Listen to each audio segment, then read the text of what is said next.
युवराज दुर्योधन खड़े हैं। स्मरण करो पार्थ, पांचाली को दासी बनाकर द्यूत सभा में लाने का आदेश इन्होंने ही दिया था। दुशासन, ले आओ उस दासी द्रौपदी को इस सभा में। यदि वो घमंडी स्त्री मेरे आदेश को स्वीकार न करे तो उसे बालों से पकड़कर खींचकर यहां ले आना।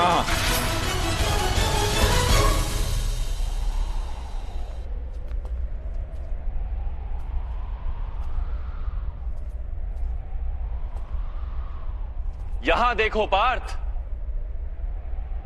ये है तुम्हारे मामा श्री शकुनी।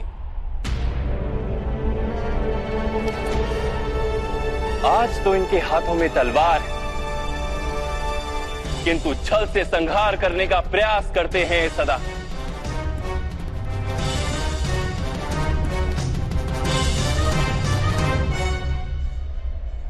स्मरण करो कैसे इन्होंने तुम 5 भाइयों और तुम्हारी माता को वारणावर्त में भस्म करने का प्रपंच रचा था।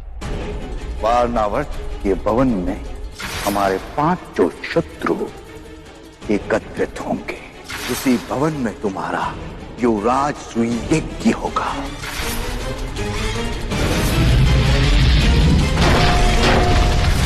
अब इधर देखो पार्थ, दुशासन, इन्हीं हाथों ने पांचाली के केश खींचने की उद्दंडता की थी।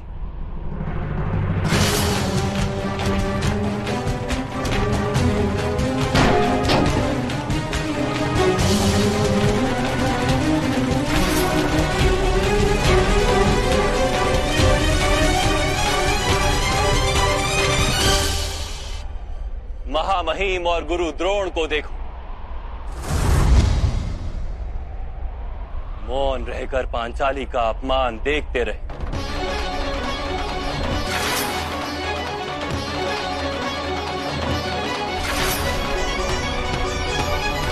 उधर अश्वत्थामा को देखो और स्मरण करो किस प्रकार के अपशब्दों का प्रयोग किया था उसने। 5 व्यक्तियों के साथ संबंध रखने वाली इस स्त्री को बहन कहते हुए मुझे लज्जा आती है।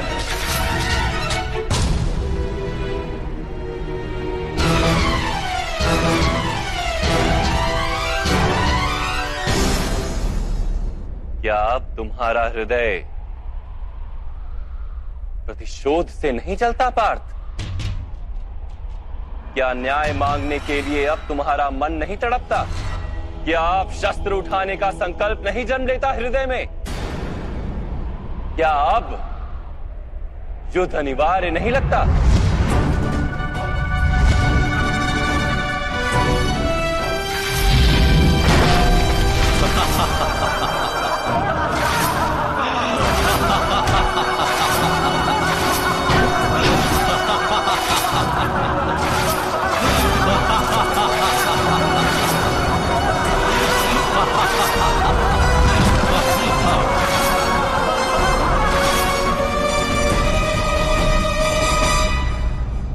हाँ माता, ये युद्ध अनिवार्य है।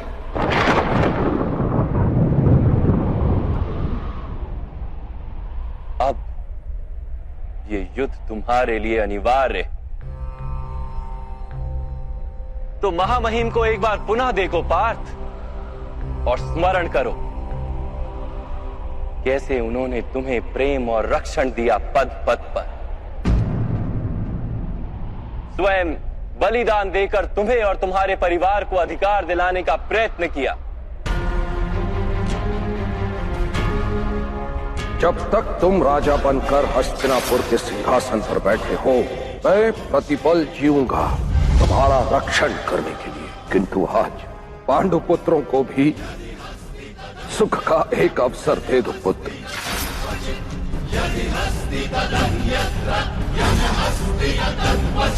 एक बार पुनः गुरु द्रोण को देखो और स्मरण करो कितने गर्व और प्रेम के साथ उन्होंने तुम्हें अपना परम ज्ञान दिया था। तुम विश्व के श्रेष्ठ धनुर्धर बनोगे। मैं तुम्हें विश्व का श्रेष्ठ धनुर्धर बनाऊंगा, ये मेरा वचन है पुत्र।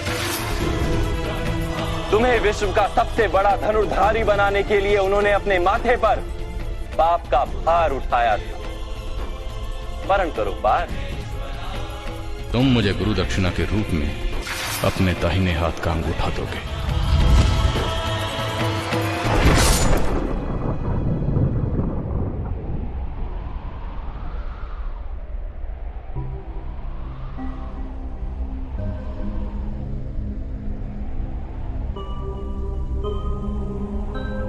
और उधर विकर्ण को भी देखो, एक वही था जिसने द्यूत सभा में विरोध करने का साहस किया था।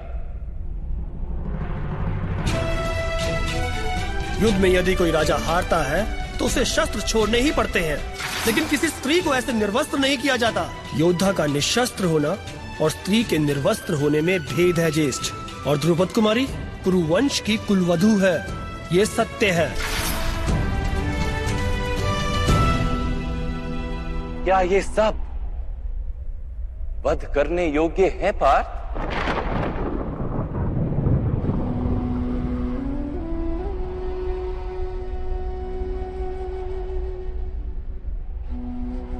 नहीं माधव, मैं इनका वध कैसे कर सकता हूं? अवश्य, किंतु अपने पक्ष को भी देख लो पार्थ।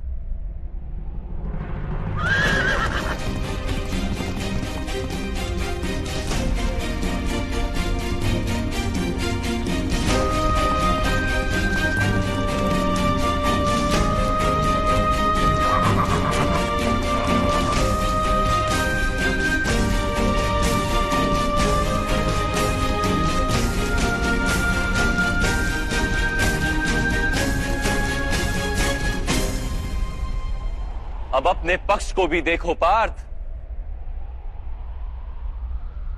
तुम्हारे ज्येष्ठ भ्राता युधिष्ठिर, भ्राता भीम,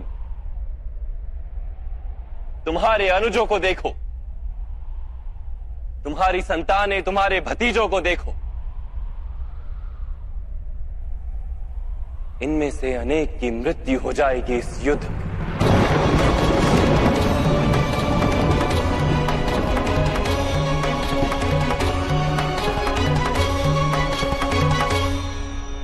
सबकी मृत्यु की संभावना से तुम्हारा हृदय दुर्बल नहीं होता पार्थ?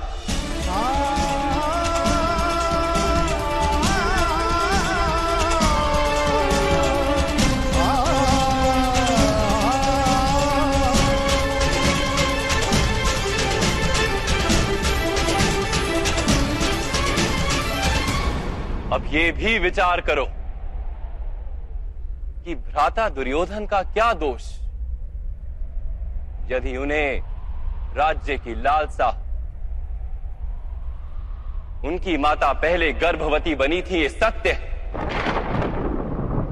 दुशासन ने यदि पांचाली के वस्त्र खींचकर अपराध किया था, यदि वो अपराध है, तो तुमने भी तो अपने ज्येष्ठ भ्राता का आदेश मानकर अपनी पत्नी का अपमान होने दिया।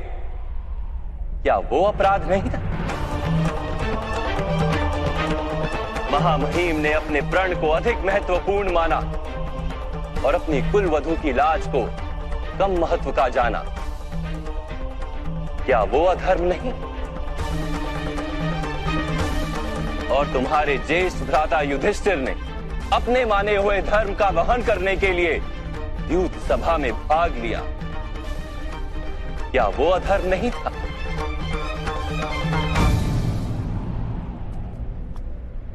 तो क्या भ्राता दुर्योधन को शत्रु मानना उचित है?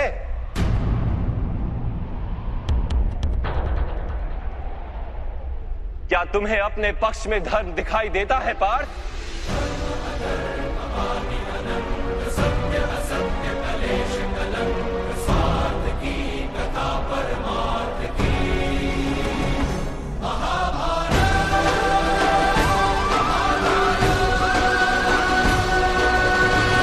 यथार्थ कह रहे हैं माधव, मुझे दोनों ही पक्ष में धर्म भी दिखाई दे रहा और अधर्म भी।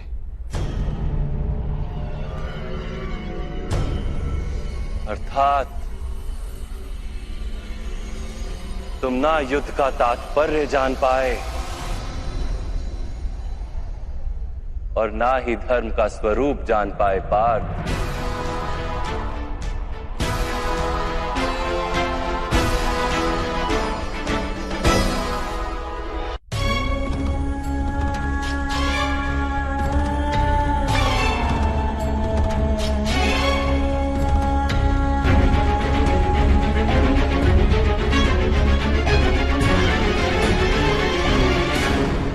मेरी मति मंद हो गई है माधव।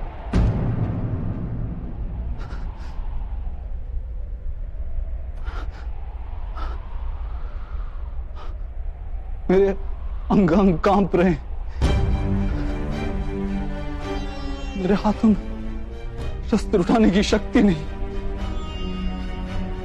मेरा गांडीव मेरे हाथों से फिसला जा रहा है माधव।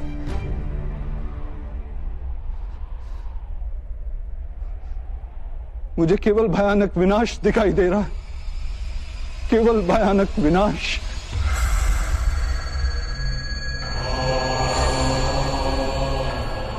क्यों? किस हेतु माधव? किस हेतु? अपमान की पीड़ा, अन्याय का विचार या प्रतिशोध का संकल्प, ऐसा कोई कारण नहीं है मेरे पास। कोई भी कारण नहीं है माधव कि मैं इतने बड़े विध्वंस का स्वीकार कर सकूं। नहीं, विध्वंस ही नव निर्माण का कारण है पार्थ।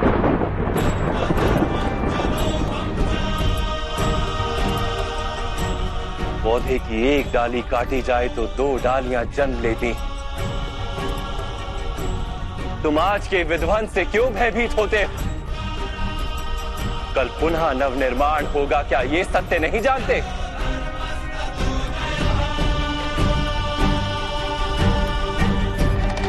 क्लेभयम् अस्मग्गम पार्थ ने तत्वयूपपद्यते। ये नपुंसकता तुम्हें शोभा नहीं देती। युद्ध करना तुम्हारा कर्तव्य है पार्थ। शस्त्र उठाओ।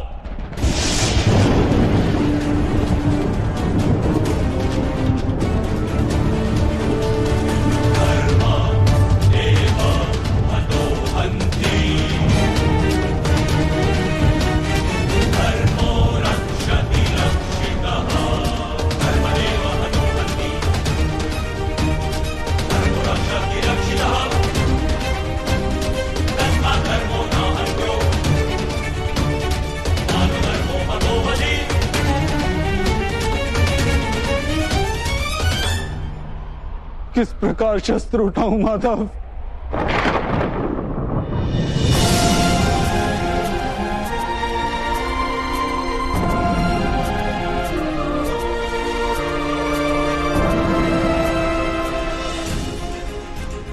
जिनकी सेवा करना जीवन का परम सौभाग्य माना गया, ऐसे पितामह गुरु द्रोण, मामा श्री और ज्येष्ठ भ्राता के सामने शस्त्र उठाने का साहस नहीं है मेरे अंदर में माता। उनका वध करके यदि मुझे स्वर्ग का राज्य भी प्राप्त हो जाए तो व्यर्थ है माता, व्यर्थ।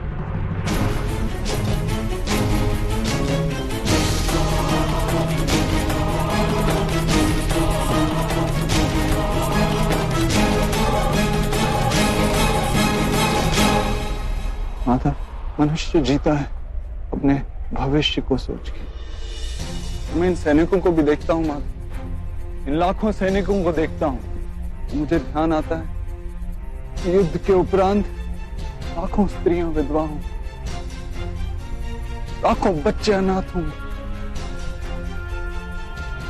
कल जब समाज के नियम टूटेंगे तो परंपरा का शिक्षण देने वाला कोई नहीं होगा।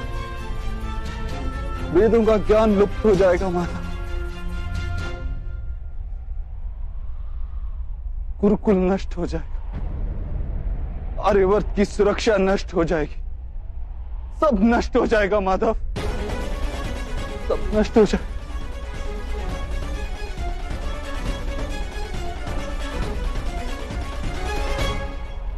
बुद्धिमान व्यक्तियों जैसे तर्क देते हो, किंतु वास्तव में मूर्खतापूर्ण बातें करते हो पार्थ। क्या नष्ट हो जाएगा? वृक्ष के कुछ पत्ते झड़ जाएं या नए उगाएं, उसे आनंद या दुख का कारण नहीं कहा जाता। पत्तों के जन्म का उद्देश्य और उनके जीवन का अर्थ केवल वृक्ष को जीवित रखना होता है। वैसे मनुष्यों के जन्म और जीवन का कारण वास्तव में समाज का सुख है। समाज संसार के लिए और ये सारा संसार सृष्टि के लिए और ये सारी सृष्टि स्वयं परमात्मा के लिए है पार्थ। जो इस सत्य को जान लेता है उसे धर्म का मार्ग सदा ही स्पष्ट दिखाई देता है। हाँ पार्थ, इस युद्ध में विध्वंस होगा, अवश्य होगा।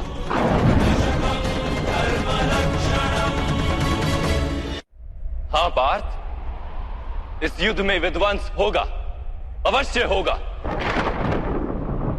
किंतु ये भी जान लो कि नई परंपराओं का निर्माण भी होगा। पुरानी परंपराएं विष बन गई हैं। हजारों वर्ष पूर्व वेदों ने जिस धर्म की स्थापना की थी वो अब केवल शब्द बनकर रह गई। जो वर्ण व्यवस्था मनुष्य की बुद्धि पर आधारित थी वो आज मनुष्य के जन्म पर आधारित हो गई, शोषण का माध्यम बन गई है पार्थ।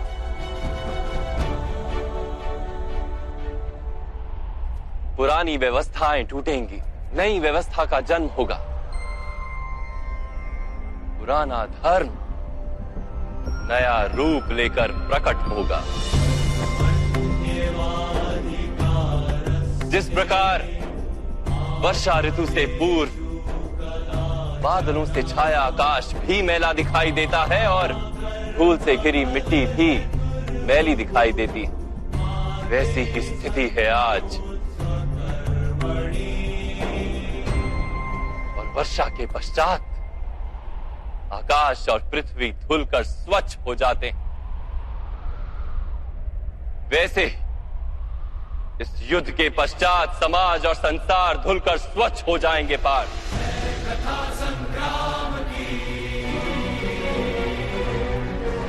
इस युद्ध के पश्चात ये संसार और समाज भी स्वच्छ हो जाएगा। इसलिए मोह का त्याग करो पार्थ, समग्र संसार के लाभ का विचार करो।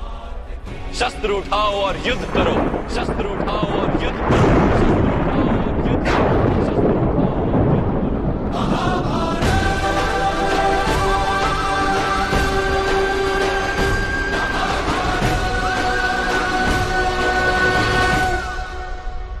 मैं आपकी बातें सुन पा रहा हूं माधव, परंतु उनका अर्थ मेरे हृदय तक पहुंच ही नहीं रहा। मेरा मन मोह से गिरा हुआ है। इस प्रकार अपने धर्म का दर्शन कर मेरा मन अपनों के विचार से भरा हुआ है। किस प्रकार सारे संसार का विचार कर।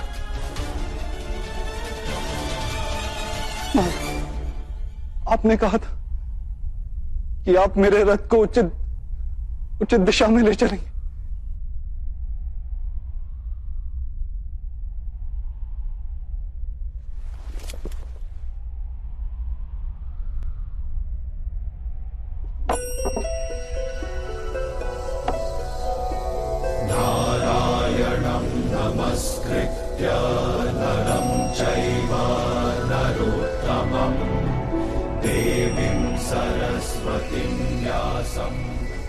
मेरे आत्मा के सारथी बनकर मेरे जीवन रथ को उचित मार्ग पे ले आइए माता।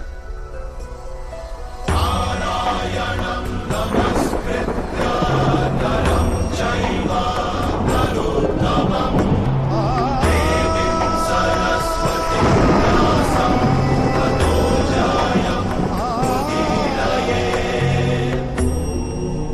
जानने से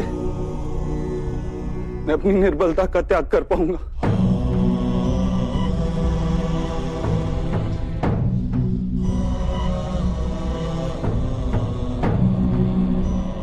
उठो पार्थ,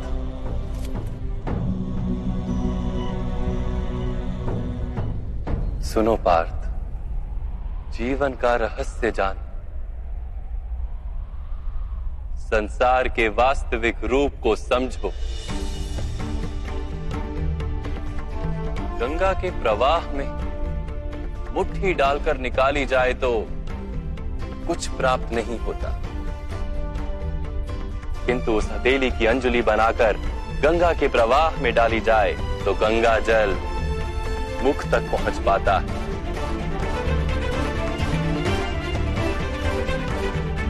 विचार करो पार्थ, अहंकार की मुट्ठी बांधी है या समर्पण की अंजलि बनाई है तुमने?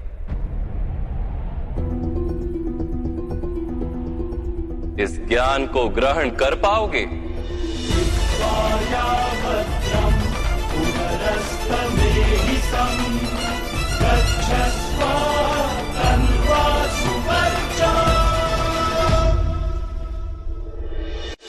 आने वाली पीढ़ियों को धर्म प्राप्त हो सके, इसके लिए आज धर्मियों का नाश करके धर्म की पुनः स्थापना करना अनिवार्य और धर्म स्थापना का कर्तव्य तुम्हारा। इसलिए निर्बलता का त्याग करो और इस युद्ध के लिए सज्ज हो जाओ।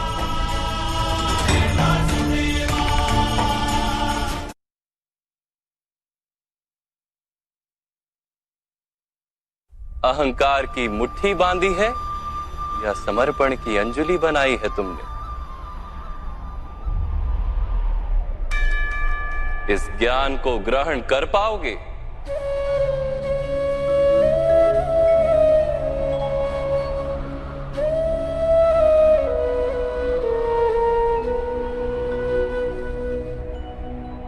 ये संसार क्या है पार्थ? मानव, दानव, पशु, पक्षी, जंतु, कीटक, मत्स्य, वृक्ष, ये सब कैसे बनते हैं? किन पदार्थों से इनका जन्म होता है?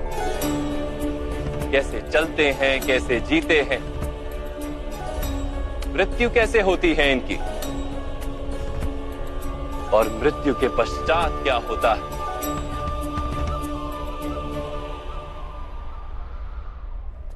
इस रहस्य का विचार करो। मनुष्य की देह मिट्टी से बनी है माता। जल उसमें रक्त आदि बनकर प्रवाह करता है। अग्नि देह को तापमान देती है और देह में रिक्त स्थानों में आकाश प्रकट होता है। अर्थात धरती, वायु, जल, अग्नि और आकाश, इन पंच महाभूतों से ही शरीर का निर्माण हो। अर्थात महामहिम गुरु द्रोण पृथ्वी, जल, वायु, अग्नि और आकाश से अधिक कुछ भी नहीं। धर्म ज्ञानी भी पंच महाभूत का जोड़ है और अधर्मी भी। तो मोह किसका कर रहे हो पार्थ? मिट्टी का? परंतु माधव, इस मिट्टी के देह से ही तो मनुष्य एक दूसरे का परिचय पाते हैं। सारे संबंध इस मिट्टी के देह से ही तो होते हैं। नहीं पार्थ, यदि ये सत्य होता तो मृत्यु के पश्चात देह को नष्ट क्यों किया जाता है?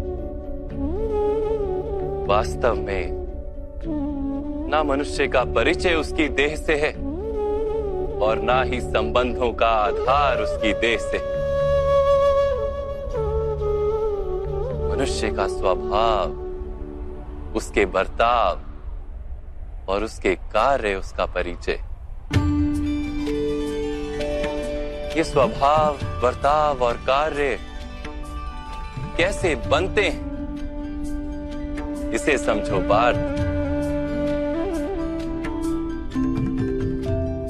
मनुष्य जीवन केवल 20 दृश्य और अदृश्य पदार्थों का मेल है पार्थ। किंतु फिर भी प्रत्येक मनुष्य के स्वभाव तथा कार्य भिन्न भिन्न प्रतीत होते हैं। इसका कारण है सृष्टि के 3 गुण, तमस, रजस और सत्व। ये 3 गुण क्या है माधव? तमस का अर्थ होता है अंधकार। बिना अच्छे बुरे का विचार किए जीवन व्यतीत करने को तामसिक व्यवहार कहा जाता है। जैसे पशु पक्षी जीते हैं केवल अपनी शारीरिक इच्छाओं को पूर्ण करने के लिए। सत्व का अर्थ होता है ज्ञान का प्रकाश। जब व्यक्ति प्रत्येक परिस्थिति में धर्म का, सत्य का और परंपराओं का विचार करके व्यवहार करता है, तब उसे सात्विक जीवन कहा जाता है। इन दोनों के मध्य में ऐसा व्यक्ति होता है जिसके पास ज्ञान तो है, पर शरीर और मन की इच्छाओं के साथ बंधा हुआ भी है। ऐसा मनुष्य रजस अर्थात अहंकार पूर्ण मनस्थिति के साथ जीता है। तमस, रजस तथा सत्व गुणों के अधिक या कम मात्रा के मेल से ही मनुष्य का स्वभाव बनता है।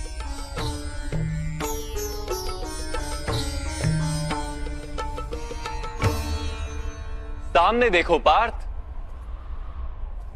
इन सब में तुम्हें कौन से गुण दिखाई देते हैं?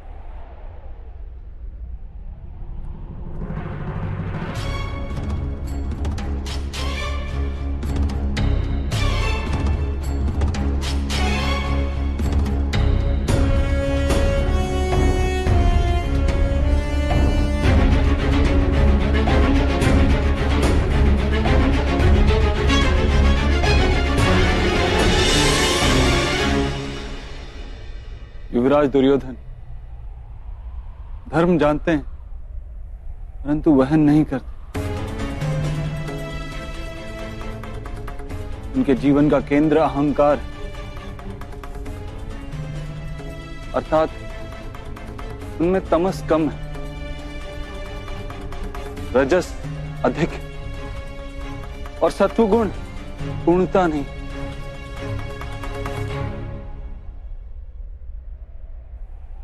और इस ओर राजकुमार दुशासन, इन्होंने सदैव अपने ज्येष्ठ भ्राता का आदेश माना बिना विचार के, अर्थात इनमें केवल तमस। महामहिम को भी देखो पार्थ, सत्व के साथ तमस का मेल है, अहंकार नहीं है, किंतु पुरातन धर्म, पुरानी परंपराओं और प्रण के साथ बंधे, आवश्यकता होने पर भी अपना प्रण नहीं तोड़ सकते।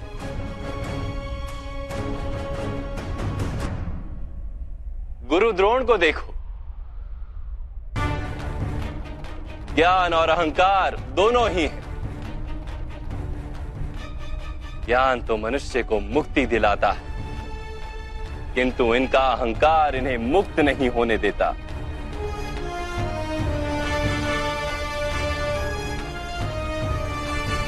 परंतु माधव,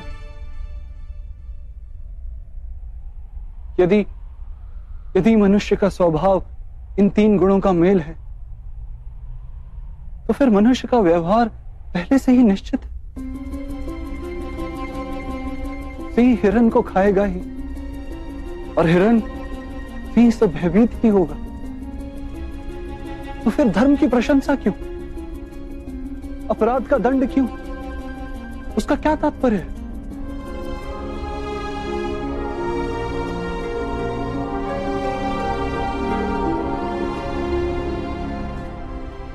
उत्तम प्रश्न है पार्थ,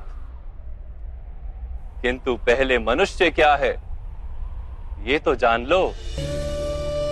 मनुष्य केवल 5 महाभूत नहीं 5 पदार्थ नहीं, 5 ज्ञानेंद्रियां, 5 कर्मेंद्रियां तथा 3 गुण, ऐसी 23 वस्तुओं का मेल भी नहीं।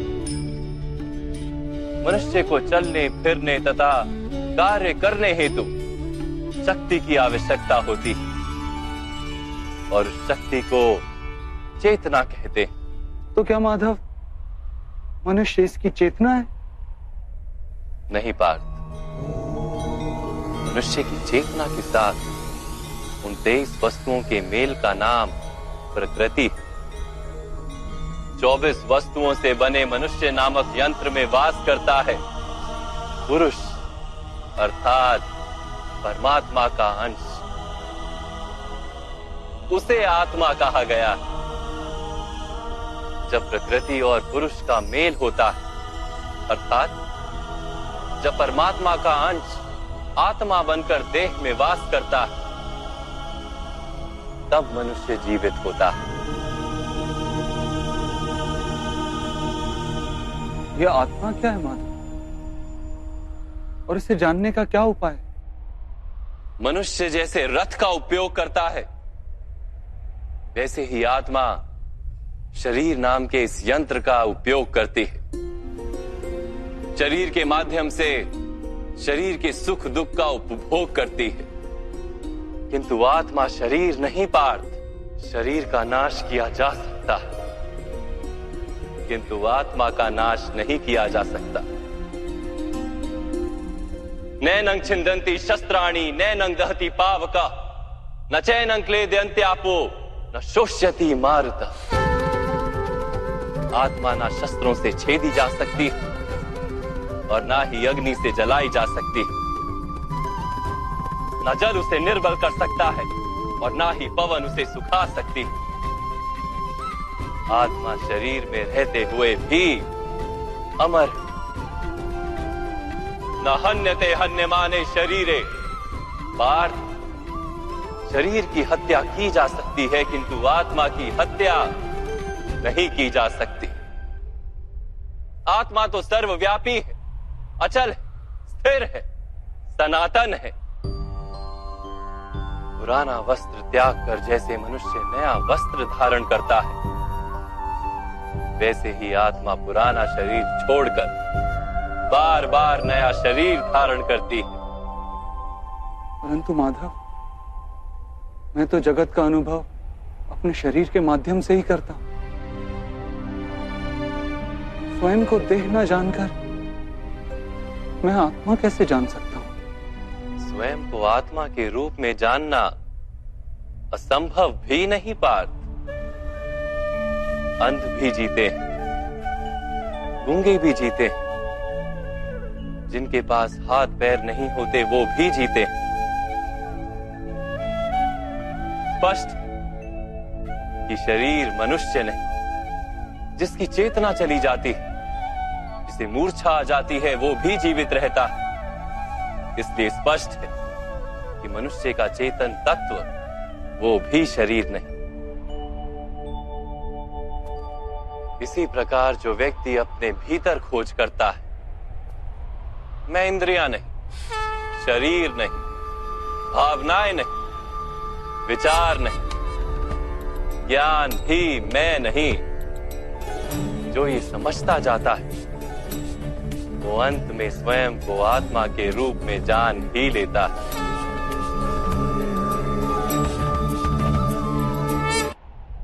यह आत्मा का क्या कार्य है माधव? जब पर ब्रह्म के भाग हुए, पुरुष तथा प्रकृति बने, तब पुरुष अर्थात परमात्मा के अंश ने आत्मा बनकर प्रकृति की प्रत्येक वस्तु में वास किया। उस आत्मा को मोह तथा अंधकार ने घेर लिया पार। उस मोह निद्रा से जागृत होकर स्वयं को परमात्मा का अंश जानना ही आत्मा का कर्तव्य, उद्देश्य और जीवन कार्य। परंतु माधव, यदि हर आत्मा परमात्मा का अंश है, तो क्या उन्नति और अवगति स्वयं परमात्मा कर रहे? जिस प्रकार कीचड़ में पड़ा रत्न चमकता नहीं, वैसे ही प्रकृति के 24 पदार्थों से घिरी आत्मा को विस्मरण हो जाता है कि वो परमात्मा का अंश है। अधिकतर आत्माएं अपनी देह को ही सब कुछ मानती हैं, स्वयं देह से भिन्न है ये जान ही नहीं पाती। शरीर को जो सुख दुख स्वाद गंध आदि का अनुभव होता है उसे अपना अनुभव मान लेती है और बदलाव का प्रयास ही नहीं करती।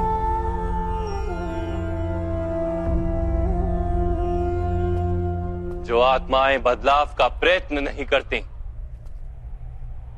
निरंतर अधर्म करती रहती हैं, उन्हें जागृत करने के लिए दंड देना अनिवार्य है।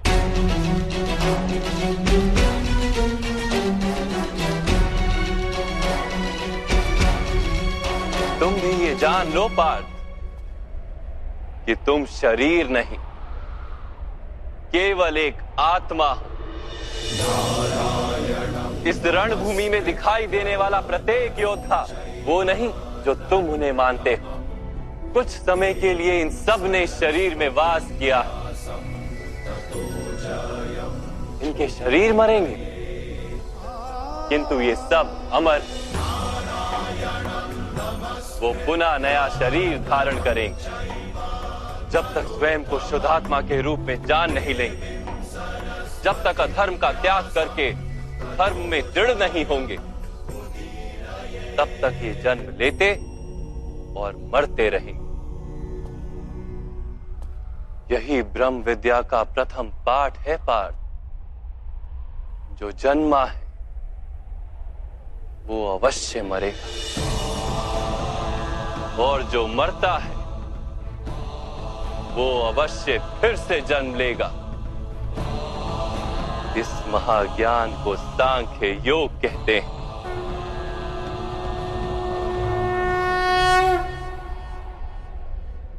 धर्म और अधर्म क्या है माधव? जिस मार्ग पर चलकर मनुष्य स्वयं को आत्मा के रूप में देखता है, परमात्मा के अंश के रूप में स्वयं को जानता है, उस मार्ग को धर्म कहते हैं।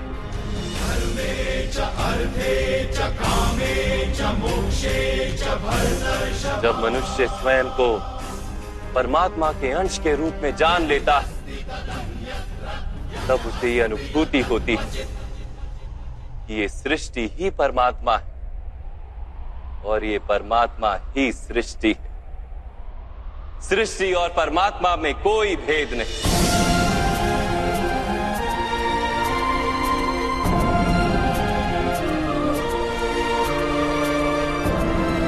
जो मनुष्य ये जान लेता है वो दूसरे मनुष्य और प्राणियों की ओर निर्दयी और कठोर नहीं होता। वो ये जानता है कि जीव कटने से पीड़ा केवल जीव को नहीं होती, उसकी अनुभूति समग्र शरीर को होती है। वैसे एक मनुष्य को पीड़ा होती है तो समग्र संसार उस पीड़ा का अनुभव करता है। जब तक संसार में एक मनुष्य भी पीड़ित है, तब तक वास्तव में किसी का भी सुख संपूर्ण नहीं। जानने पर मनुष्य का मन करुणा से भर जाए, उसे धर्म कहते हैं।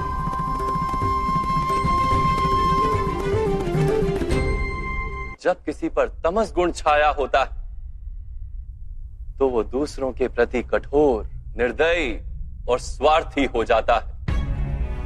अपने माने हुए सुख के लिए दूसरों को दुख देता है। परमात्मा की ओर गति नहीं हो पाती उसकी, अर्थात अधर्म परमात्मा से दूर ले जाने वाले मार्ग का नाम। अर्थात अधर्म तो अज्ञान का दूसरा नाम। तो फिर अज्ञानी के प्रति तो दया होनी आवश्यक है ना? दंड का क्या तात्पर्य है?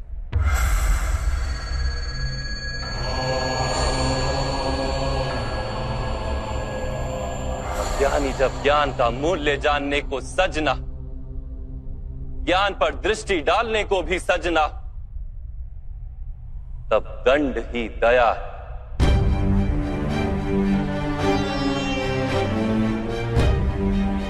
उसके प्रति भी और दूसरों के प्रति भी।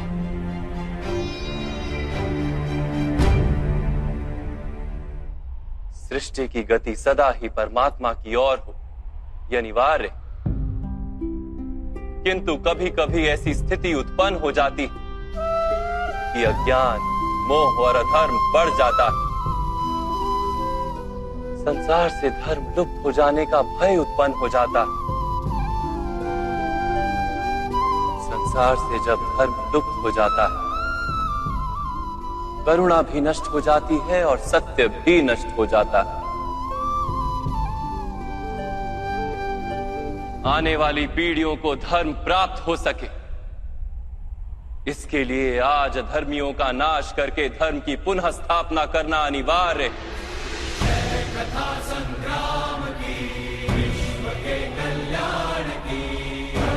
आज भी ऐसी ही स्थिति है पार्थ, और धर्म स्थापना का कर्तव्य तुम्हारा है। इसलिए निर्बलता का त्याग करो और इस युद्ध के लिए सज हो जाओ, और इस युद्ध के लिए सज हो जाओ, युद्ध के लिए सज हो जाओ।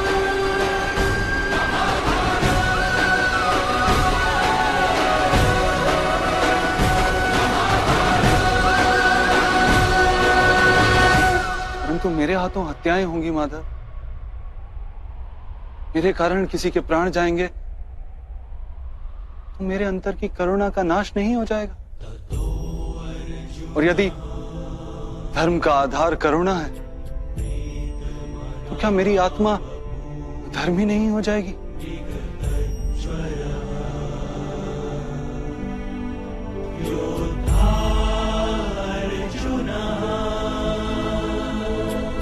कर्म का बंधन अवश्य निर्मित होता है,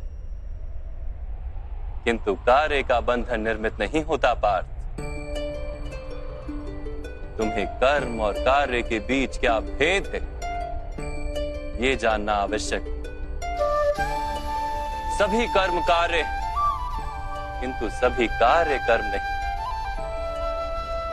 कर्म उस कार्य को कहते हैं जिसके साथ फल की आशा जुड़ी। मनुष्य जब भी सुख की, संपत्ति, प्रशंसा की आशा रखकर कोई कार्य करता है तो वो उस कार्य के फल से बंध जाता है। जब किसी कर्म को फल की आशा से किया जाए तो उसे सकाम कर्म योग कहते हैं, और जब किसी कर्म को बिना किसी फल की आशा से किया जाए तो उसे निष्काम कर्म योग कहते हैं। इसी कारण से उसे बार बार जन्म लेना पड़ता है। वास्तव में मनुष्य को कोई कर्म नहीं बांधता, उस कर्म से जुड़ी आशाएं उसे बांधती हैं।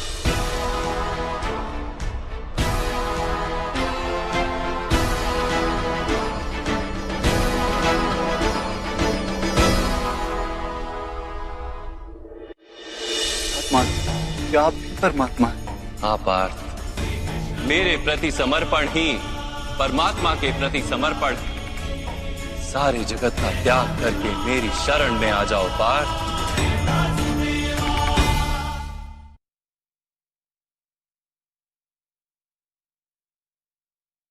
वास्तव में मनुष्य को कोई कर्म नहीं बांधता, उस कर्म से जुड़ी आशाएं उसे बांधती हैं। वो कैसे माधव?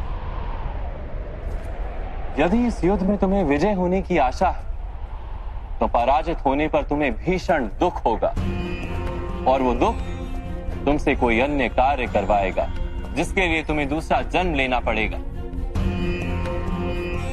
और यदि तुम विजयी हुए तो तुम्हारा अहंकार बढ़ेगा, और वो अहंकार तुम्हें विश्व विजय के लिए प्रेरित करेगा, तुमसे हत्याएं करवाएगा और उसका पाप तुम्हें बांधेगा। विचार करो, यदि तुम्हें इस युद्ध में ना विजय का मोह और ना पराजय का भय, तो इस युद्ध के अंत में तुम्हें सुख प्राप्त होगा या दुख प्राप्त होगा? ना सुख माधव, ना ही दुख। अर्थात तुम्हारा सुख, दुख, हताशा, निराशा, अहंकार युद्ध के कारण नहीं है। युद्ध के साथ तुमने जो आशाएं बांधी हुई हैं, उसके कारण है। क्या ये सत्य नहीं है पार्थ?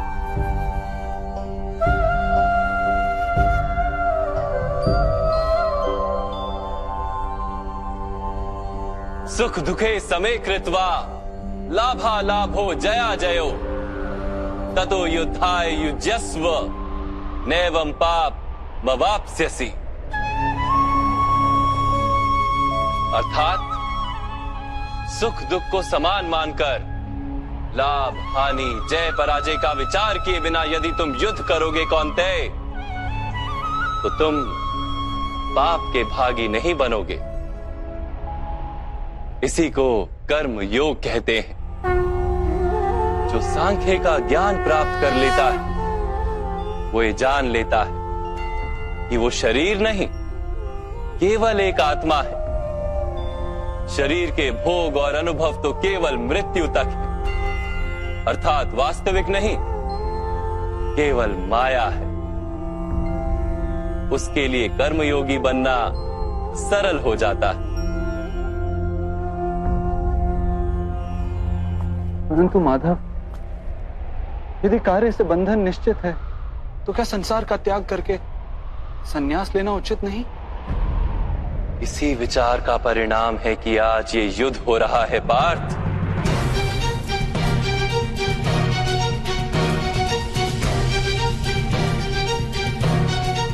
विचार करो, जब सत्व गुण से भरे धर्म को जानने वाले लोग कर्मों का त्याग करते हैं, तब अधर्म से भरे लोग भी संसार को चलाते हैं।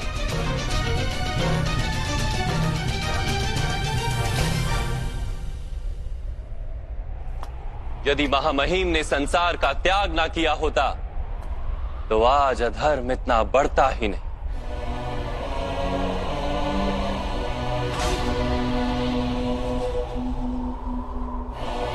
और तुम्हारे पिता ने यदि संन्यास ना लिया होता, तो आज भ्राता युधिष्ठिर सुख से राज कर रहे होते।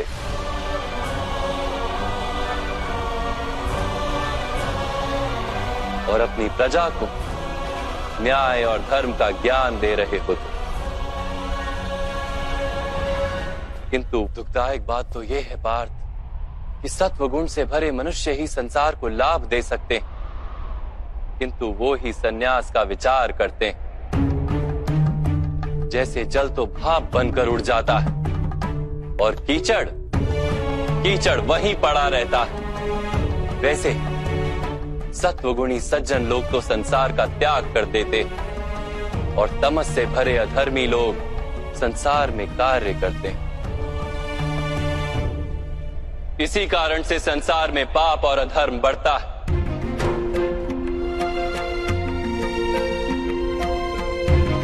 किंतु कर्मयोग इस विचित्र स्थिति से सारे संसार का रक्षण करता है।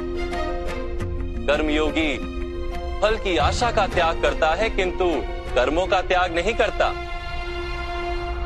वो इसी संसार में रहता है, सन्यासी की भांति सारे कार्य करता है, किंतु उनमें लिप्त नहीं होता। कर्मयोगी अपनी संतानों से, स्वजनों से, अपनी प्रजा से कोई अपेक्षा या आशा नहीं रखता। स्वयं उसे संन्यास का लाभ होता है, किंतु समाज को संसारी की भांति लाभ देता है। मनुष्य अपनी संतानों के सुख के लिए श्रम करता है माधव। अपनी संतान से सुख की अपेक्षा कैसे न रखे? मनुष्य अपनी संतानों के लिए जो भी करता है, वो व्यापार है या प्रेम पार्थ? प्रेम माधव। तो फिर अपने कार्यों के प्रति फल की इच्छा क्यों पार्थ? भविष्य का लाभ तो व्यापार में देखा जाता है, प्रेम में नहीं। जो मनुष्य अपनी संतानों का चरित्र निर्माण उचित रूप से करता है, संतानों को प्रेम और धर्म के संस्कार देता है, उसकी संतानें भी मनुष्य को प्रेम और सुरक्षा अवश्य देती।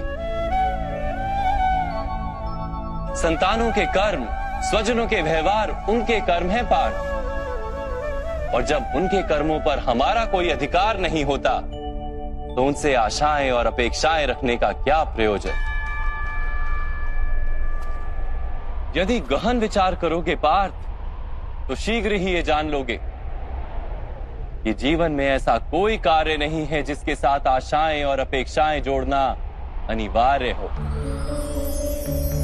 जब सृष्टि ही परमात्मा है और मनुष्य स्वयं परमात्मा का अंश है, तो सारे कार्य परमात्मा ही करते हैं, मनुष्य स्वयं कुछ नहीं करता।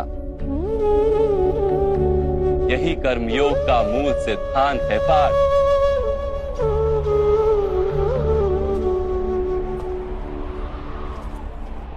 तुम्हें भी कर्मयोगी बनकर ये युद्ध करना आवश्यक है पार्थ। त्रिगुणिया विश्या वेदा निस्त्रिगुण्यो भवार्जुना, निर्द्वंद्वो नित्यस्तत्वस्थो निर्योग क्षेम आत्मवान। 3 गुणों का त्याग करके निर्गुण बन जाओ पार्थ। इस द्वंद्व से मुक्त हो जाओ।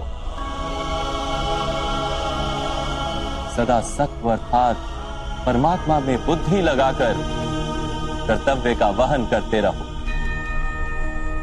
कुछ प्राप्त करने की इच्छा और कुछ प्राप्त किए हुए का रक्षण करने का विचार त्याग दो पार्थ, और अपनी आत्मा को स्वतंत्र कर।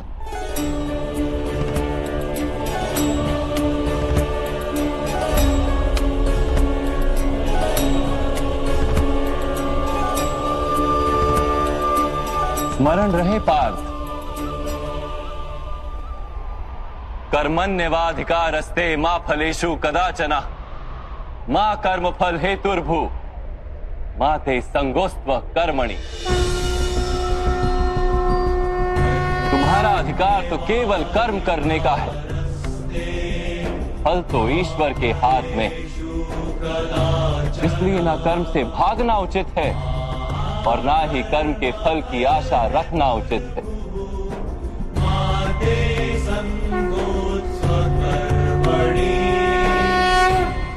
जो फल का त्याग कर दे परंतु कर्म का त्याग ना करे, ऐसे कर्मयोगी को कैसे जाना जा सकता है माधव? विश्या विनिवर्तन्ते निरहारस्य देहिनः रसवर्जम रसोप्यस्य परम दृष्ट्वा निवर्तते। सुनो पार्थ, जो स्वाद से छूटने के लिए भोजन का ही त्याग कर देता है, वास्तव में उसके मन से स्वाद की लालसा कभी जाती ही नहीं। उसे दोहरी हानि होती है। एक तो वो निर्बल हो जाता है, जिसके कारण परमात्मा को प्राप्त करने का जो प्रयत्न अनिवार्य है उसे वो नहीं कर पाता, और दूसरा सदा ही उसका मन स्वाद की लालसा से भरा रहता है। इसलिए भोजन का त्याग करने से उत्तम है स्वाद की लालसा का ही त्याग कर दिया जाए। कर्मयोगी अपने मन की सारी लालसाओं को खींच लेता है, जीवन को कर्तव्य मानकर कार्य अवश्य करता है, किंतु उन कार्यों से जुड़ता नहीं। और बात, जो व्यक्ति अपने कार्यों से आशाएं और इच्छा नहीं रखता, उसी के कार्य पूर्ण होते हैं। एक असफलता से दुखी होकर जिसका मन डोलता नहीं, एक सफलता से आनंदित होकर जो स्वयं को सर्वश्रेष्ठ नहीं मानता, ऐसे ही व्यक्ति को कर्म योगी कहते हैं। और ऐसा व्यक्ति जीवन में बार बार सफल होता है।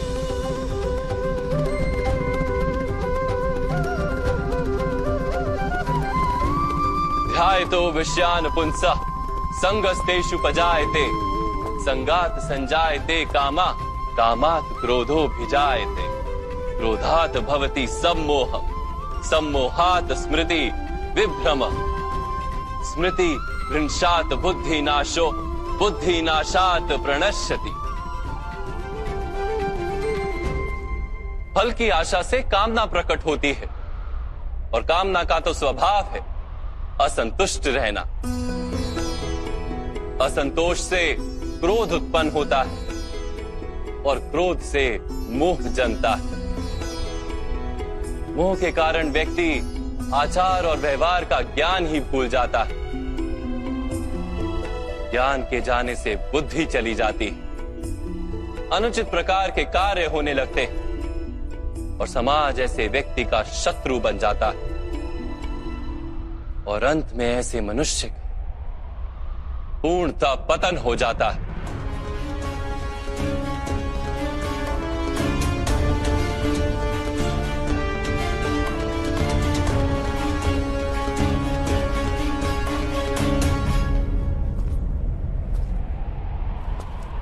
जैसे भ्राता दुर्योधन,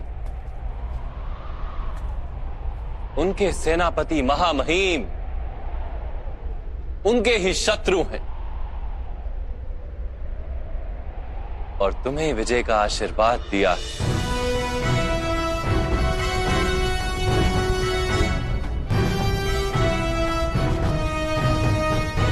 पार्थ, कर्मयोग ब्रह्म विद्या का दूसरा चरण है। परमात्मा में अपनी बुद्धि स्थिर करो, स्वयं को आत्मा जानो, मिथ्या बंधनों से मुक्त हो जाओ और फल की आशा का त्याग करके केवल कर्म करते रहो।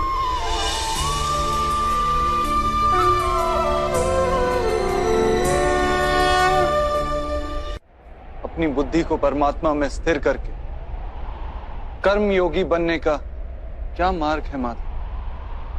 पार्थ, सांख्य योग के कारण मनुष्य परमात्मा का निरंतर स्मरण करता रहता है। परमात्मा का स्मरण करने से मनुष्य के हृदय में समर्पण का भाव उत्पन्न होता है और उस भाव को भक्ति कहते हैं। भक्ति से मनुष्य को सत्य असत्य का ज्ञान प्राप्त होता है। उस ज्ञान से उसे परमात्मा के दर्शन होते हैं और जिसे परमात्मा के दर्शन हो जाते हैं वही वास्तव में कर्मयोगी बन जाता है और जन्मों के फेरों से छूटकर मोक्ष को प्राप्त कर लेता है। सभी आत्माओं का अंतिम लक्ष्य वही है और धर्म का अंतिम चरण भी वही है। किंतु मैं परमात्मा के दर्शन के बिना समर्पण किस प्रकार कर सकता हूं माता? परमात्मा के दर्शन करने हेतु अपनी आंखों पर बंधे लालसा, अहंकार, क्रोध और पूर्वाग्रह की पट्टियों को उतारना होता है। अंधेरे कक्ष में बैठा मनुष्य यदि कहे कि उसे सूर्य के दर्शन करने तो उससे क्या कहोगे? यही कहोगे ना कि कक्ष से बाहर आ जाए और आकाश के नीचे खड़ा हो जाए। सूर्य तो सदैव उपस्थित है। वैसे ही पार्थ, ये सृष्टि ही परमात्मा है, परमात्मा ही सब कुछ है। परमात्मा के सिवा कुछ भी नहीं। जो अपनी आत्मा के दर्शन कर लेता है वो परमात्मा के दर्शन कर लेता है। जैसे नमक के एक कण का स्वाद समग्र सागर के स्वाद से भिन्न नहीं होता, वैसे अपनी आत्मा के दर्शन परमात्मा के दर्शन से भिन्न नहीं होते।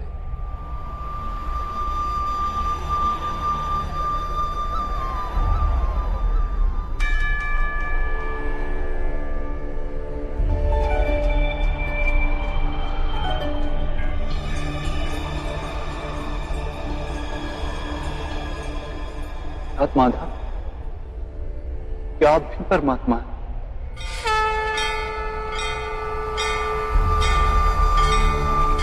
हाँ पार्थ, मैं परमात्मा। यदा जैसे तुम भी परमात्मा, केवल तुम अभी जागृत नहीं हुए हो, और मैंने ये जान लिया अधर्मस्य तदात्मानं सृजाम्यहम्। माता, आपके प्रति समर्पण ईश्वर के प्रति समर्पण क्यों नहीं है?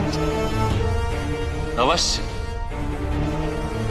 मेरे प्रति समर्पण ही परमात्मा के प्रति समर्पण। सर्वधर्मान् परित्यज मामेक शरणम व्रज। सारे जगत का त्याग करके मेरी शरण में आ जाओ पार्थ।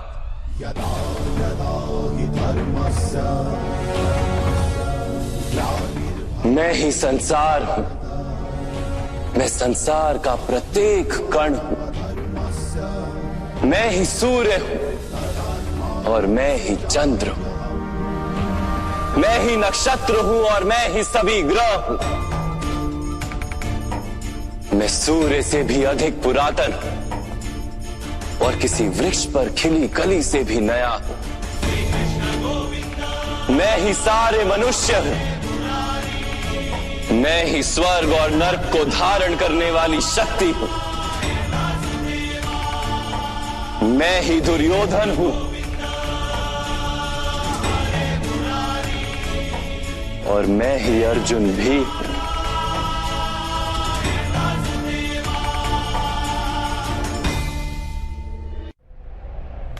वो कैसे संभव है माता? आपका जन्म तो बहुतों ने अपने जीवन काल में देखा है। आपकी माता अभी भी जीवित हैं, जिनके गर्भ से आपने जन्म लिया। आप पुरातन और अविनाशी कैसे हो सकते हैं? तुम शरीर देख रहे हो और मैं आत्मा की बात कर रहा हूं। मेरे अनेक जन्म हुए हैं पार्थ, मैंने अनेकों अवतार धारण किए हैं, कई शरीर बने हैं मेरे और इसी मिट्टी में मिले।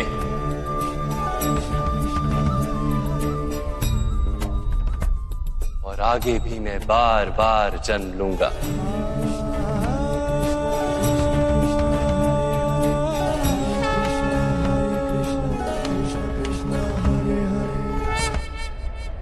यदा यदा हि धर्मस्य ग्लानिर्भवति भारत अभ्युत्थानम् अधर्मस्य तदात्मानं सृजाम्यहम्। परित्राणाय साधूनां विनाशाय च दुष्कृतां धर्म संस्थापनार्थाय संभवामि युगे युगे।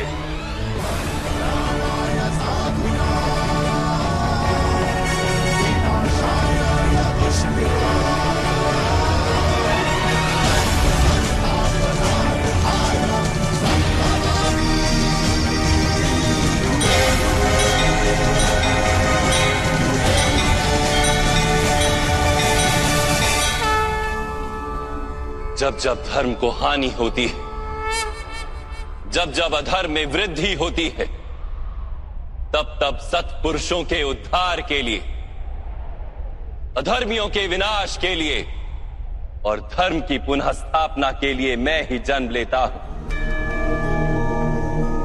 ये प्रत्येक युग में होता आया है और आगे भी ऐसा ही होगा। मैं ही अविनाशी परमात्मा हूं, मैं ही मत्स्य भी था और मैं ही वामन अवतार भी,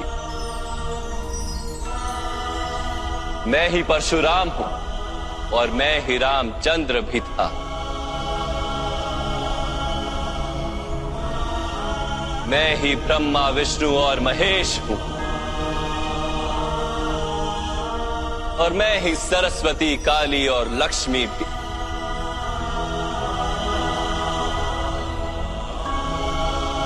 मैं ना पुरुष हूं, ना स्त्री हूं और ना ही नपुंसक। मैं ना शरीर हूं, ना शरीर के अंग हूं। मैं ज्ञान, सृष्टि, चैतन्य और पर ब्रह्म। मैं सब कुछ हूं और मैं कुछ भी नहीं।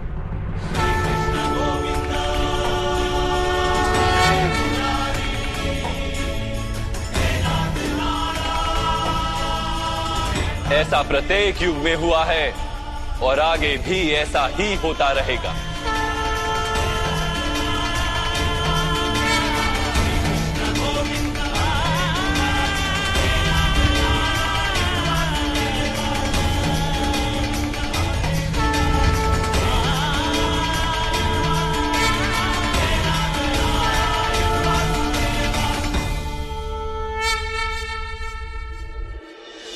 मैं आपके वास्तविक रूप का दर्शन करना चाहता हूँ माधव। देखो पा,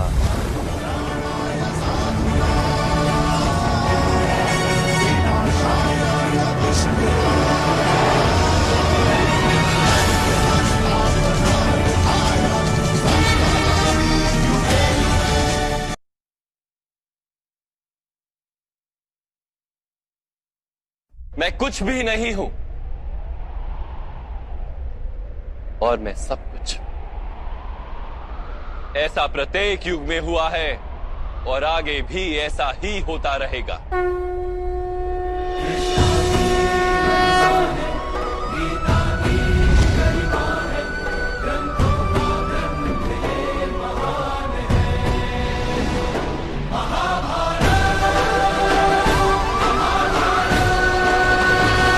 जब तुम आत्मज्ञान प्राप्त करोगे पार्थ, स्वयं को मुझसे जुड़ा ही पाओगे।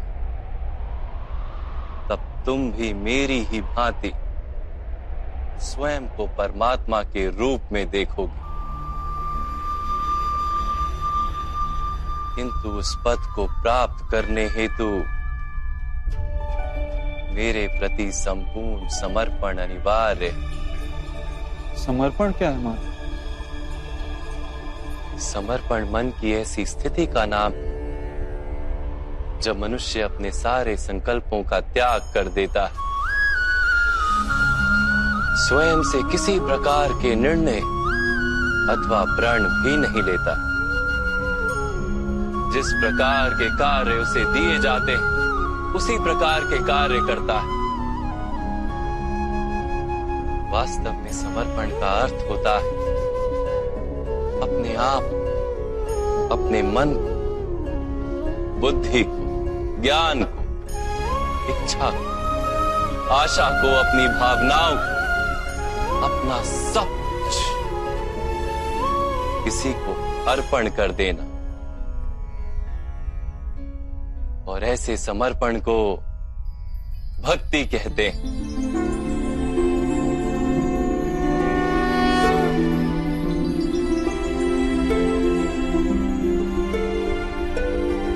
पत्नी का समर्पण पति की ओर, एक योद्धा का समर्पण सेनापति की ओर होता है। एक शिष्य के हृदय में गुरु भक्ति होती है। क्या ये सारी भक्तियां एक समान? क्या सबको ईश्वर की प्राप्ति होती है? नहीं पार्थ,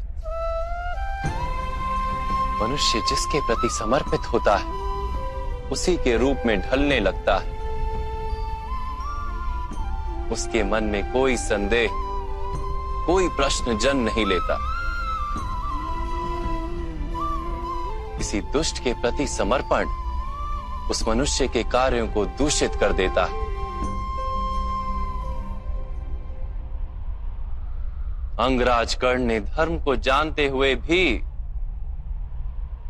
द्यूत सभा में पांचाली को अपशब्द कहे थे। जो 5-5 पुरुषों के साथ संबंध रखती है, वैश्या होती है ऐसी स्त्रियां, वैश्या होती है ऐसी स्त्रियां। उसका कारण था अंगराज का भ्राता दुर्योधन के प्रति समर्पण। इस युद्ध में उन्हें जो दंड मिलेगा वो किसी जन्म या जाति के लिए नहीं, अथवा एक दुष्ट के प्रति समर्पण के लिए उन्हें दंड मिलेगा। इसलिए हे धनंजय, समर्पण उत्तम के प्रति होना आवश्यक है। उसी से मनुष्य उत्तम बनता है। लोहे की माला से अपराधी बांधा जाता है, पीतल की माला से मंदिर के दीपक को बांधा जाता है, और सोने की माला को आभूषण बनाकर गले में धारण किया जाता है। पति भक्ति, स्वामी भक्ति, मित्र भक्ति, ऐसी अनेक भक्तियां होती हैं पार्थ, किंतु सबसे श्रेष्ठ भक्ति तो परमात्मा की भक्ति होती है।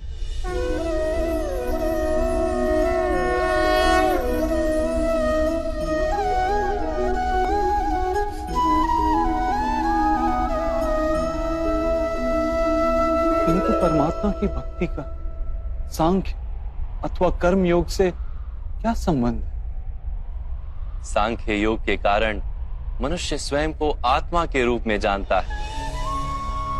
कर्म योग से वो जीवन के बंधनों से छूट जाता है, और भक्ति के कारण मनुष्य को परमात्मा के वास्तविक रूप का ज्ञान होता है। परमात्मा के ज्ञान से मनुष्य जन्म मरण के फेरों से छूटकर सच्चिदानंद स्वरूप को प्राप्त कर लेता है। परमात्मा में समाकर स्वयं परमात्मा हो जाता है। जैसे जल की छोटी सी बूंद जब सागर में मिलती है तो स्वयं सागर बन जाती है। अर्थात इस शरीर का कोई महत्व ही नहीं है माधव। अवश्य महत्व है पार्थ। शरीर के माध्यम से ही मनुष्य को परमात्मा का साक्षात्कार होता है। मृत्यु और नए जन्म के बीच के समय में आत्मा के ज्ञान में वृद्धि नहीं हो पाती। इस जन्म में प्राप्त अनुभव, ज्ञान, विचार और अभ्यास को लेकर आत्मा नया शरीर धारण करती है। आत्मा की प्रगति और अधोगति शरीर में रहकर ही संभव है।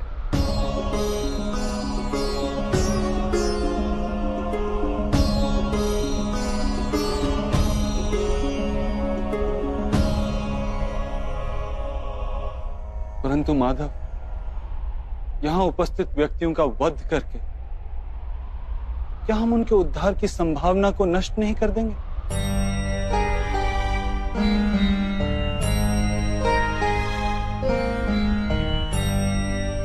तुम्हारे शत्रु धर्म की मर्यादा को तोड़ चुके हैं पार्थ। अधर्म ही उनका स्वभाव बन गया है। उनका उद्धार अब असंभव है।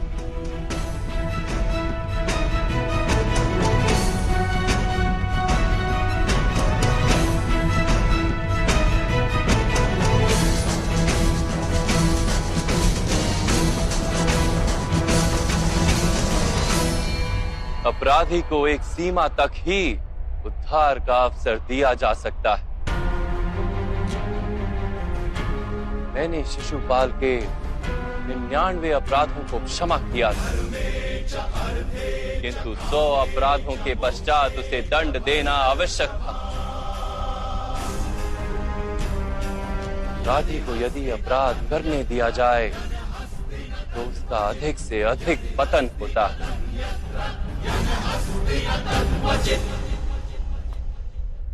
उसे अधर्म से रोकने में ही करुणा है धनंजय। ये आत्माएं मरेंगी नहीं। अधर्म से दूषित शरीर का त्याग करके नया शरीर धारण करेंगे, और उस शरीर में उनकी प्रगति की संभावना अधिक होगी। इस विचार से यदि तुम युद्ध करोगे तो वो उचित है। मनुष्य का शरीर उसकी संपत्ति भी है और मर्यादा भी। धर्म के मार्ग पर प्रवास करने वाला मनुष्य अपने शरीर को शुद्ध करता है और उसके माध्यम से आत्मा का साक्षात्कार करता है। इसी को क्षेत्र क्षेत्रज्ञ संबंध कहा गया है। मैं इसका तात्पर्य नहीं जान पाया माधव। जब मनुष्य ये जान लेता है कि उसका शरीर एक भूमि का टुकड़ा है, अर्थात क्षेत्र है, और वो उस शरीर में रहने वाला, उस शरीर को समझने वाला अर्थात क्षेत्रज्ञ है, तब वो शरीर के माध्यम से अपनी प्रगति साध पाता है। आत्मा शरीर में रहकर 3 गुणों का समतोलन करती है। तमस को घटाकर सत्व को बढ़ाने का उपाय करती है और ईश्वर की भक्ति करके परमात्मा के साथ एक हो जाती है। भक्ति कैसे की जाती है माधव? क्या समर्पण ही भक्ति नहीं?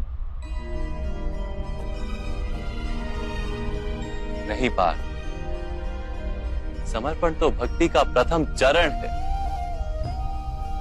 वास्तव में भक्ति किसी कार्य का नाम नहीं, वो तो केवल मनस्थिति का नाम है।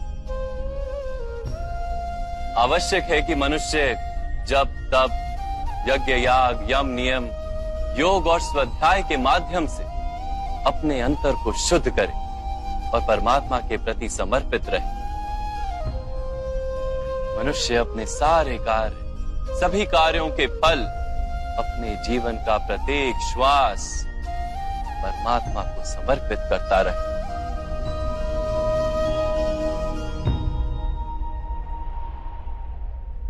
यदि भक्ति केवल मन की स्थिति, तो जब तब आदि का क्या महत्व है माधव? जैसे आज धोया हुआ पात्र कल पुनः मैला हो जाता है, वैसे ही मनुष्य का मन बार बार परमात्मा से विमुख हो जाता है। इसीलिए आवश्यक है कि जब तप और स्वाध्याय आदि के माध्यम से स्वयं को निरंतर ये स्मरण दिलाता रहे कि उसका जीवन परमात्मा के प्रति समर्पित है। किस तट पर डुबकी लगाई जाए इसका महत्व नहीं, महत्व है डुबकी लगाने का।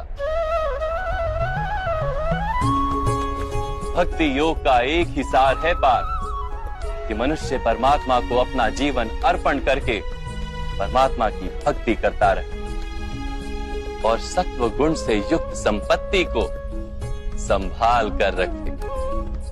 सत्व गुणी संपत्ति किसे कहा जाता है? अहिंसा सत्यम क्रोध त्याग शांति ही पेशुनम दया भूतेष्व लोलुप्त्वम मार्दवम ह्रीर चापलम तेज क्षमा धृति शोचम द्रोहो नातिमानिता भवन्ति संपदम देवी अभिजातस्य भारत। बिना कारण तथा स्वार्थ के हेतु हिंसा करना अधर्म है पार्थ। वास्तव में अहिंसा ही परम धर्म है और उसके साथ सत्य, क्रोध ना करना, त्याग, मन की शांति, निंदा ना करना, दया भाव, सुख के प्रति आकर्षित ना होना, बिना कारण कोई कार्य ना करना, तेज, क्षमा, धैर्य, शरीर की शुद्धता, धर्म का द्रोह ना करना तथा अहंकार ना करना, इतने गुणों को सत्व गुणी संपत्ति या दैवी संपत्ति कहा जाता है। इसी से मनुष्य परमात्मा की अर्थात मेरी भक्ति कर पाता है, जीवन के कर्तव्यों का वहन करता है, धर्म की स्थापना करता है और कर्म के फल की आशा का त्याग करके जीता है। उसे मैं निस्संदेह इस जन्म में संतोष देता और मृत्यु के पश्चात अपने ही अंतर में स्थान देता।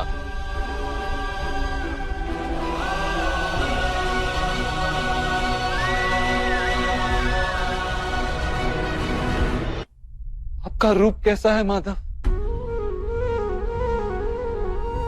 सांख्य योग के माध्यम से मैंने ये जाना कि मैं एक आत्मा हूं, अमर, और इस नश्वर शरीर में केवल कुछ समय के लिए वास करता हूं।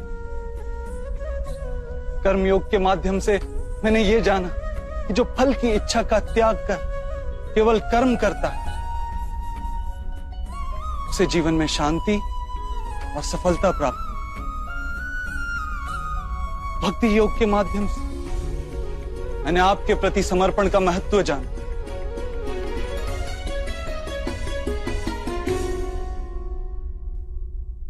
परंतु माधव, आपने कहा था कि यहां हर स्थान पर मनुष्य नहीं केवल परमात्मा है।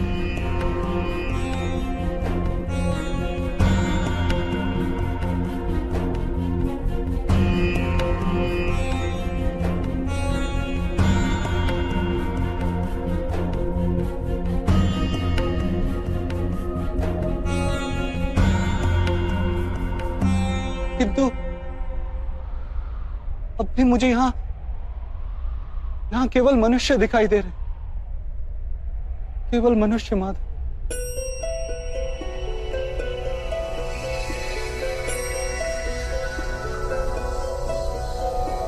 नारायणं नमस्कृत्य नरं चैव नरोत्तमं देवीं सरस्वतीं व्यासं ततो जयमुदीरये। मैं आपके वास्तविक रूप का दर्शन करना चाहता हूं माधव।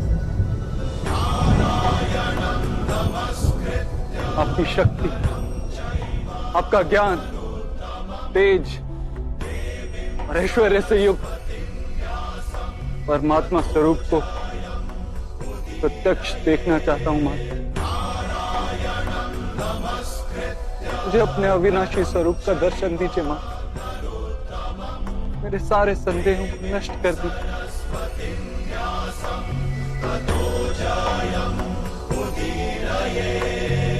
मुझे दर्शन दीजिए मां।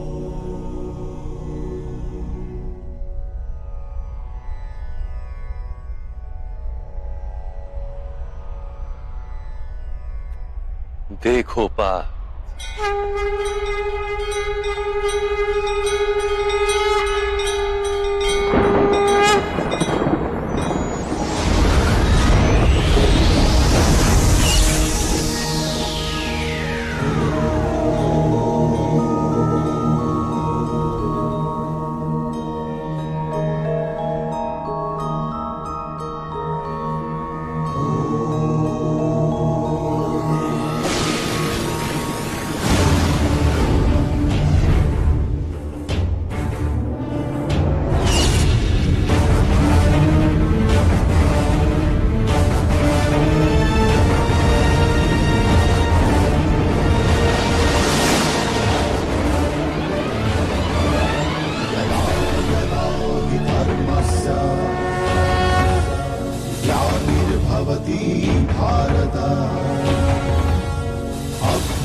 सांख्य योग से कर्म योग, कर्म योग से भक्ति योग और भक्ति योग से ज्ञान योग की प्राप्ति होती है।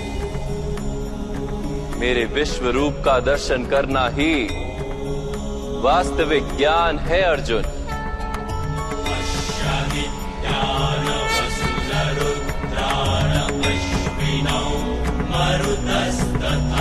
यही एक ज्ञान जो विश्व में सारे ज्ञानों तथा विज्ञानों का आधार है। यही ज्ञान मुक्ति प्रदान करता है। देवताओं को भी जो दर्शन सरलता से प्राप्त नहीं होते, ऐसा वास्तविक रूप में तुम्हें दिखा रहा हूं अर्जुन।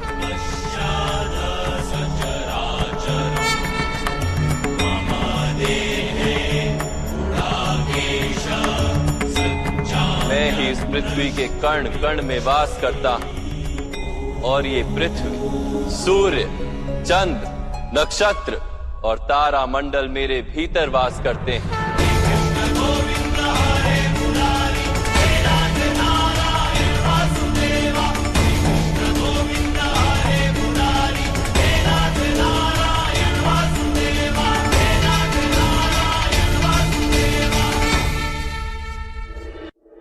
मैं आपके प्रत्येक आदेश का पालन करूंगा।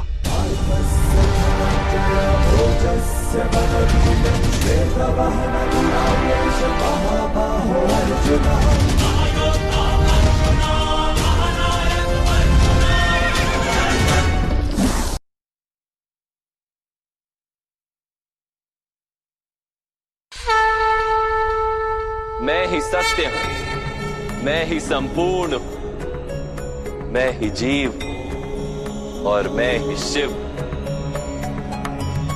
अक्षरों में आकार, वेदों में सामदेव, देवों में इंद्र, प्राणियों में चेतना, यक्षों में कुबेर, रुद्रों में शंकर, वसुओं में अग्नि, पर्वतों में सुमेरु और ऋषियों में भृगु, ध्वनियों में ओमकार, यज्ञों में जाप और वृक्षों में पवित्र पीपल, बुद्धि में स्मृति, मेधा, धृति और क्षमा मैं ही हूं। कीर्ति मैं ही हूं। गंधर्वों में चित्ररथ हूं, देवर्षियों में नारद हूं और मुनियों में कपिल, अश्वों में उच्चैश्रवा, हाथियों में ऐरावत और पशुओं में सिंह, पक्षियों में गरुड़, मनुष्य में राजा और शस्त्रों में वज्र, गायों में कामधेनु, सर्पों में वासुकी, शेषनाग, यमराज, वरुण देव और वायु भी मैं ही। भगवान राम, पवित्र गंगा, सृष्टि में आदि मध्य तथा अंत भी मैं ही। ब्रह्म विद्या, महाकाल और ब्रह्मा, प्रभाव, विजय, सत्व, निश्चय, दंड, शक्ति, नीति, मौन तथा तत्व ज्ञान भी मैं।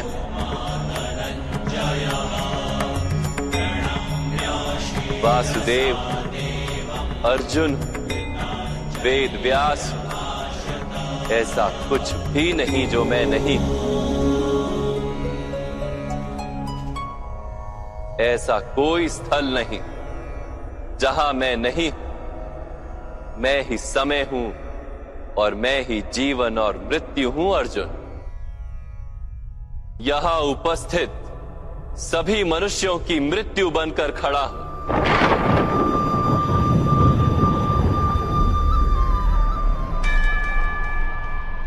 तुम यदि शस्त्र नहीं उठाओगे तब भी मैं इन सब का वध कर दूंगा।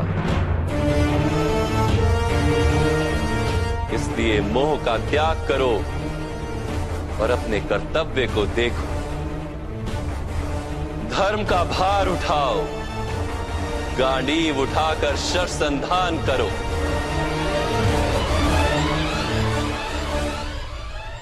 युद्ध करो अर्जुन, युद्ध करो।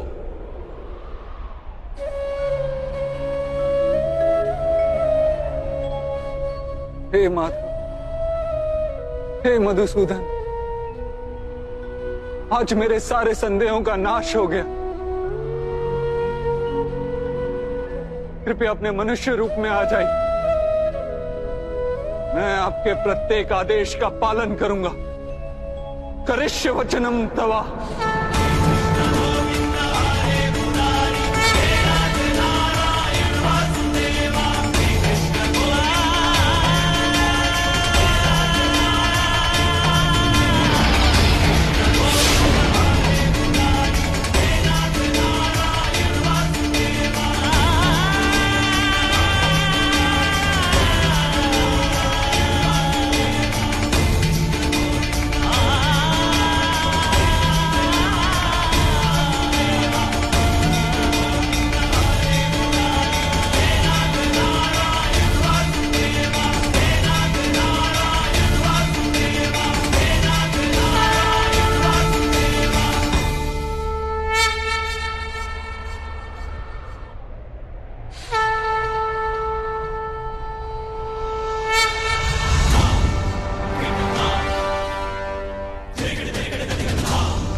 ओजस्य बलवीर्यं श्वेतवहनपुराकेश महाबाहो अर्जुनः पुरुषोत्तम सव्यसाची धनुषकाण्डिवधारी शक्तिमान कीर्तिमान महानायक अर्जुनः पार्थस्य धनञ्जय ओजस्य बलवीर्यं श्वेतवहनपुराकेश महाबाहो अर्जुनः पार्थस्य धनञ्जय श्वेतवहनपुराकेशम् पार्थस्य धनञ्जय ओजस्य बलवीर्यं श्वेतवहनपुराकेशम् महाबाहो अर्जुन महायोद्धा अर्जुन महानायक अर्जुन।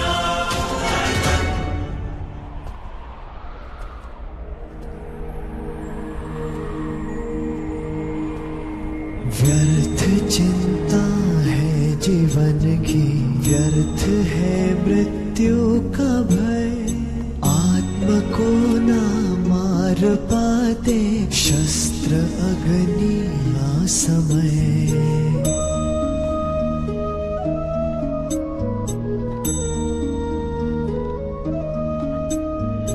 पंचभूतों की बनी ये देह केवल वस्त्र है।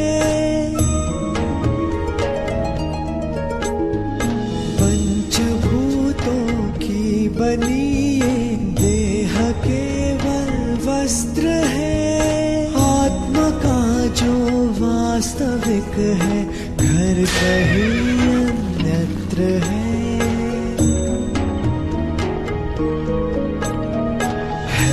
परिवर्तन ही सत्य, झूठ सबका साथ है। कुछ न खोना कुछ न पाना, रिक्त रहते हाथ है।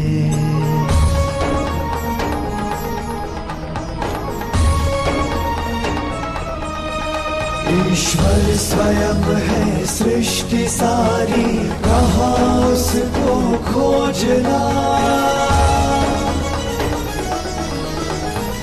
जो भी होता शुभ ही होता, सब उसी की योजना। कामनाएं फल की छूटे, वो ही सच्चा कर्म है। ईश्वर चरण में हो समर्पण, वो ही केवल धर्म है।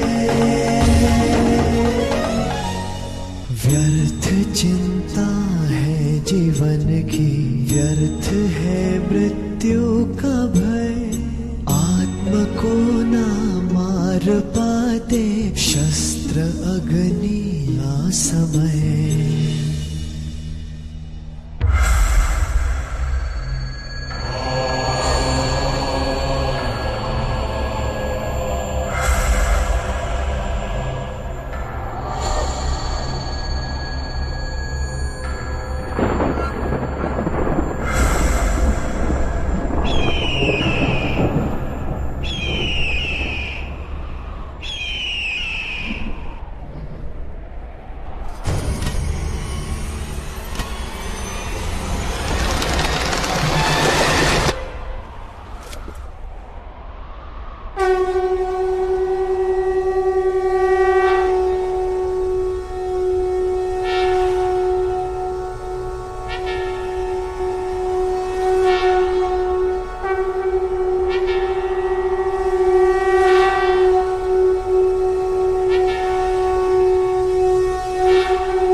वासुदेव ने अपनी योग माया से अपूर्व ब्रह्म विद्या को केवल एक क्षण में पांडुपुत्र अर्जुन के मन में स्थापित कर दिया है महाराज। मैं भी इस ज्ञान से शुद्ध हो गया हूं, ऐसा मुझे प्रतीत होता है। इसमें कोई आश्चर्य नहीं है कि पांडुपुत्र अर्जुन ने अपनी अद्भुत शक्ति और संकल्प के साथ अपने गांडीव को उठा लिया है महाराज। कुरुक्षेत्र में और क्या क्या हो रहा है संजय, मुझे सब कुछ विस्तार में कहते रहो। पांडु सेना अपनी प्रथम दिन की व्यूह रचना के लिए संगठित हो रही है महाराज। 5 उप पांडव अपने अपने अश्वों पर पूरब की ओर जा रहे हैं महाराज। व्यूह के आगे के भाग में 5 पांडव अपने रथ पर सवार हैं महाराज। उनके पास सेना बल कम होने के कारण उन्होंने ऐसी व्यूह की रचना की है महाराज, जिससे वो हमारी सेना को चीरकर शीघ्र ही युवराज दुर्योधन तक पहुंच पाए। ऐसी कौन सी व्यूह रचना हो सकती है संजय, जिसमें सारी सेना को चीरकर आगे बढ़ने की शक्ति हो? सेनापतियों का सबसे बड़ा बल महाराज, जिसका निर्माण अत्यंत कठिन और जिसका अंकुश उससे भी कठिन है, जो स्वयं भगवान इंद्र की आयुध की भांति भयानक व्यूह है, वज्र व्यूह। वज्र व्यूह,